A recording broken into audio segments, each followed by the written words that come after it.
Bapak, Ibu, dan jemaat yang sama dikasihi Tuhan, Shalom.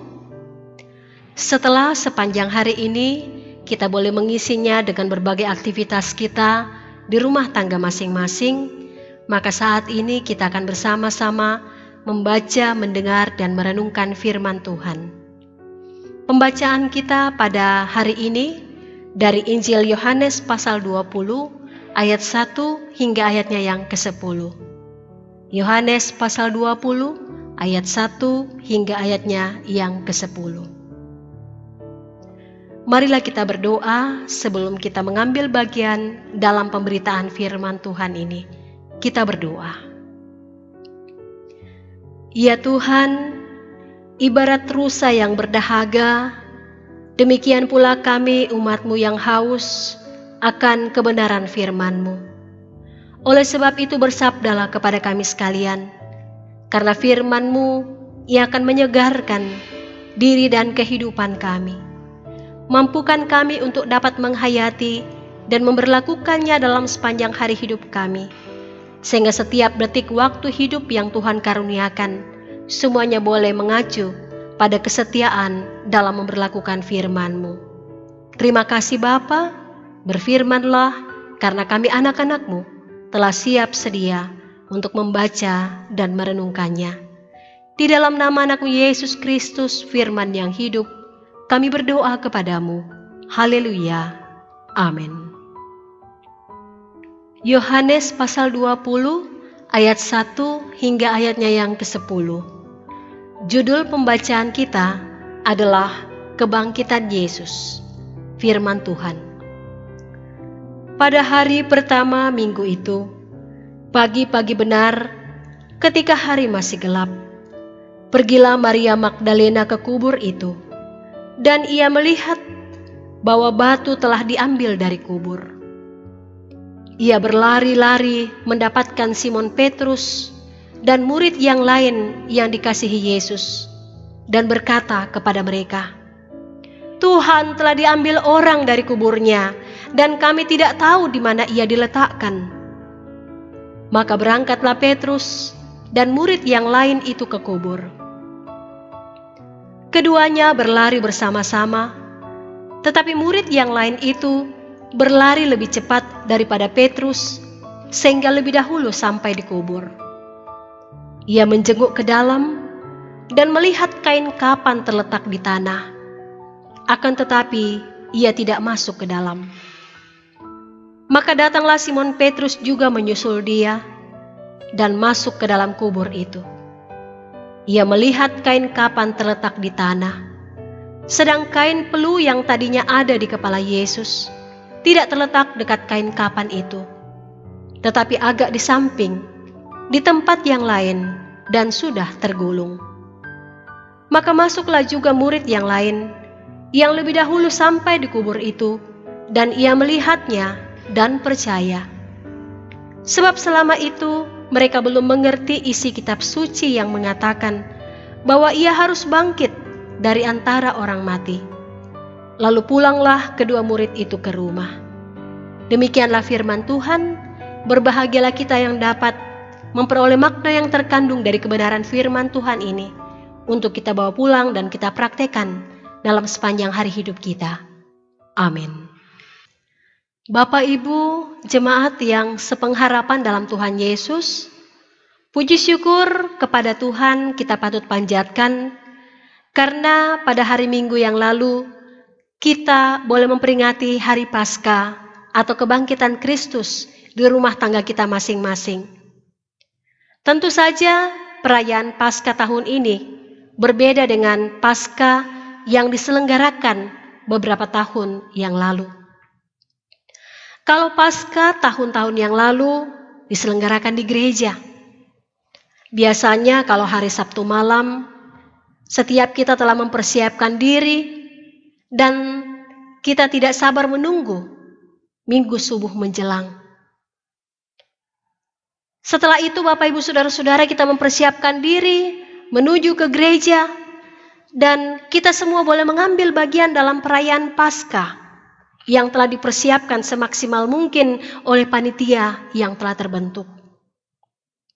Lalu anak-anak sekolah minggu juga sudah tidak sabaran menanti kapan waktunya mereka mencari telur yang telah disembunyikan oleh kakak-kakak pembimbing mereka.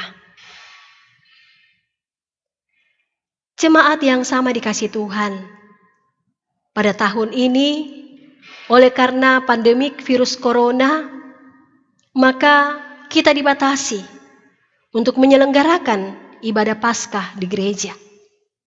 Kalau tahun ini, oleh karena pandemik virus corona, maka perayaan Paskah harus kita laksanakan di rumah kita masing-masing. Dengan bantuan video online yang telah dipersiapkan oleh majelis, lalu di-share ke grup gereja Pauk Lahiroi, baik itu di WhatsApp maupun Facebook, bagi setiap jemaat yang boleh melakukan akses internet.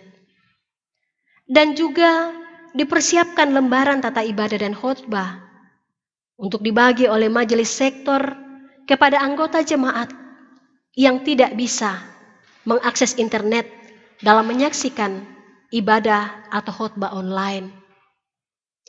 Situasi menjadi sangat berbeda satu dengan yang lain. Bahkan jujur saya pun mengatakan, saya hampir tidak sanggup menahan air mata ketika ibadah itu berlangsung. Bahkan beberapa anggota jemaat yang mengekspresikan kesedihannya dan dimuat di media sosial. Saudara-saudara yang terkasih dalam Tuhan, saya tetap berharap agar suasana seperti ini, di mana ibadah-ibadah yang diselenggarakan di rumah tangga kita masing-masing, atau yang disebut dengan eklesiola, sungguh-sungguh membuat kita semakin mendekatkan diri kepada Tuhan. Bahkan kita pun semakin akrab dengan saudara kita dan juga dengan anggota keluarga kita. Ada seorang yang bernama Jean-Paul Sartre. Dia lahir di Prancis dan menjadi seorang filsuf. Dia mengatakan, sebetulnya sejak usia 12 tahun, dia sudah tidak percaya akan adanya Allah. Padahal dia sudah pernah dibaptis. Jean-Paul Sartre ini menggagas konsep ateis. Dan sangat arogan dia berkata, Allah itu tidak ada, sorga itu kosong. Dia berharap supaya manusia melupakan Tuhan, supaya manusia dapat merasakan kebebasan yang sebebas-bebasnya. Jean-Paul Sartre ini pernah mengatakan, memang dahulu Allah itu berfirman, memang dahulu Allah itu bertindak, tetapi kepada bangsa Israel saja. Dan sekarang Allah sudah tidak berfirman lagi. Allah sudah tidak berbuat lagi. Allah sudah tidak bertindak lagi. Karena Allah itu sudah mati. Saudara-saudara yang terkasih dalam Tuhan, apakah kita juga akan berkata demikian? Sama seperti Jean-Paul Sartre ini. Karena kegiatan ibadah kita dibatasi, karena aktivitas kita dibatasi, maka kita pun kemudian berkata Tuhan itu juga sudah mati. Kita harus berhati-hati dengan roh zaman sekarang ini. Karena bisa jadi ada banyak peristiwa dan kejadian yang membuat mata kita buta, yang membuat telinga kita menjadi tuli, buta terhadap perbuatan-perbuatan Tuhan yang dahsyat dan ajaib, dan tuli tatkala mendengar firman atau kebenaran yang disampaikan kepada kita. Memang jalan yang Tuhan tentukan acap kali tidak dapat dimengerti oleh akal budi dan logika kita. Terlebih ketika Tuhan Yesus mengalami penderitaan, mengalami kesengsaraan, mengalami penyaliban, mengalami kematian. Logika kita, pikiran kita sebagai manusia pasti akan beranggapan, bagaimana Yesus yang adalah Tuhan harus mengalami penderitaan seperti itu. Namun saudara-saudara yang terkasih, segalanya tidak berakhir pada kematian. Semua itu telah dilampaui oleh Tuhan Yesus. Ia telah bangkit, berarti ia telah melampaui penderitaan, ia telah melampaui penyaliban, ia telah melampaui kesengsaraan, dan ia pun telah melampaui kematian. Berarti kebangkitan Kristus, itulah yang menjadi puncaknya, itulah yang menjadi klimaksnya bagi iman yang kita hanya arahkan kepada Dia.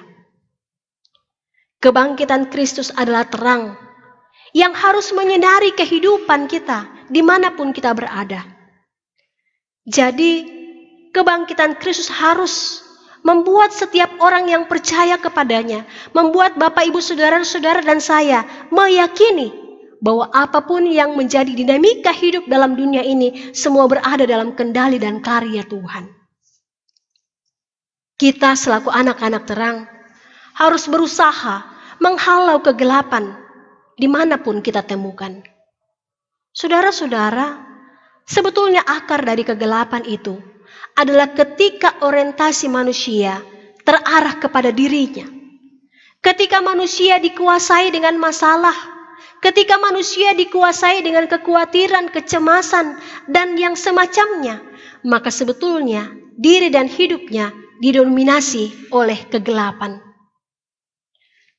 Nah, oleh karena itu Bapak, Ibu, Saudara-saudara, melalui kebangkitan Kristus ini, kita yang telah mendapat terang kebangkitan itu harus berusaha menyinari orang-orang di sekitar kita, sehingga mereka tidak lagi dikuasai dengan ketakutan, kecemasan, dan keraguan. Tapi mereka pun mengaminkan bahwa masalah yang sesulit apapun dapat dikendalikan oleh Tuhan, dapat diselesaikan oleh Tuhan. Inilah yang menjadi tugas dan panggilan kita selaku anak-anak yang telah memperoleh jaminan keselamatan dari Kristus Yesus. Kita sepatutnya menjadi terang yang bisa dilihat oleh orang-orang di sekitar kita. Identitas kita sebagai anak-anak terang harus diwujudkan dalam kata dan tindakan kita. Bapak, Ibu, dan jemaat yang sama dikasihi oleh Kristus Yesus, hidup dalam terang kebangkitan Kristus membutuhkan perubahan cara berpikir kita, perubahan gaya hidup kita. Kalau sebelumnya kita berada dalam dominasi persoalan dan masalah, maka kini kebangkitan Kristus mau mengubah cara berpikir kita itu untuk menjadi orang-orang yang lebih daripada pemenang. Pemenang dalam mengatasi berbagai pergumulan dan masalah kehidupan. Karena kita mengaminkan bahwa Yesus Kristus yang menjadi Tuhan kita adalah sungguh-sungguh telah bangkit. Ia telah melampaui penderitaan, ia telah melampaui penyaliban, ia telah melampaui kesengsaraan, dan ia pun telah melampaui kematian. Itu berarti semua masalah, semua persoalan, semua pergumulan yang kita hadapi, pastinya Tuhan sanggup untuk melampauinya. Nah, oleh karena itu saudara-saudara yang terkasih dalam Tuhan, mari kita memperbaharui cara hidup kita. Mari kita memperbaharui cara berpikir kita. Mari kita memperbaharui cara kita bertingkah laku, cara kita berbuat. Sehingga sungguh-sungguh Allah melihat bahwa kita ini adalah orang-orang yang mengaminkan bahwa keselamatan dalam Kristus melalui kebangkitannya sungguh-sungguh dapat kita implementasikan dalam diri dan kehidupan kita masing-masing. Suatu waktu, ada seorang dokter dari Amerika Serikat berkunjung ke Perancis. Nama dokter itu adalah Leonard Wood. Ketika Raja Perancis mendengar bahwa Leonard Wood datang ke Perancis, ia sangat senang. Lalu Raja Perancis pun mengirimkan undangan makan malam kepada Leonard Wood. Singkat cerita, Leonard Wood kemudian datang ke lokasi tempat di mana Raja Perancis mengundangnya makan malam. Setibanya di sana, Raja Perancis terkejut, lalu berkata kepada Leonard Wood, "Saya tidak menyangka akan bertemu denganmu, Leonard. Bagaimana mungkin kamu berada di sini?" Lalu jawab Leonard Wood, "Bukankah Raja yang mengundang saya makan malam di tempat ini?" Lalu jawab Raja, "Benar. tetapi engkau tidak menjawab undanganku, kata raja. Lalu apa yang menjadi respon Leonard Wood yang menjadi prinsip hidupnya? Leonard Wood mengatakan, Raja, undangan raja bukan untuk dijawab, tetapi untuk ditaati.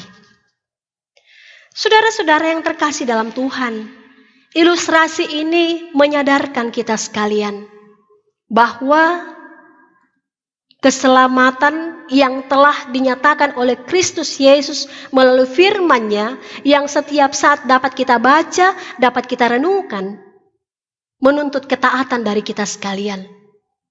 Bahwa kita bukan hanya sekadar menjawab, bahwa kita bukan hanya sekadar mengaku, bahwa kita bukan hanya sekadar berjanji kepada Tuhan. Tetapi yang dituntut dari kita adalah bagaimana wujud ketaatan kita dalam merespon keselamatan yang Tuhan telah nyatakan melalui kebangkitannya pada hari yang ketiga. Oleh karena itu, Bapak, Ibu, dan saudara-saudara yang terkasih dalam Tuhan, kita diminta untuk mewujudkan ketaatan kita kepadanya. Menjadi terang di mana kita berada. Memperbaharui akal budi kita, memperbaharui tindakan kita, memperbaharui segala pikiran dan setiap perkataan kita. Sehingga melalui terang kebangkitan Kristus itu pun akan membuat orang-orang di sekitar kita pun dapat memuji dan memuliakan nama Tuhan. Semoga firman Tuhan ini dapat kita hayati, dapat kita berlakukan dalam sepanjang hari hidup kita. Mari menjadi terang kebangkitan Kristus melalui cara hidup kita masing-masing. Tuhan menyertai dan memberkati saudara. Amin.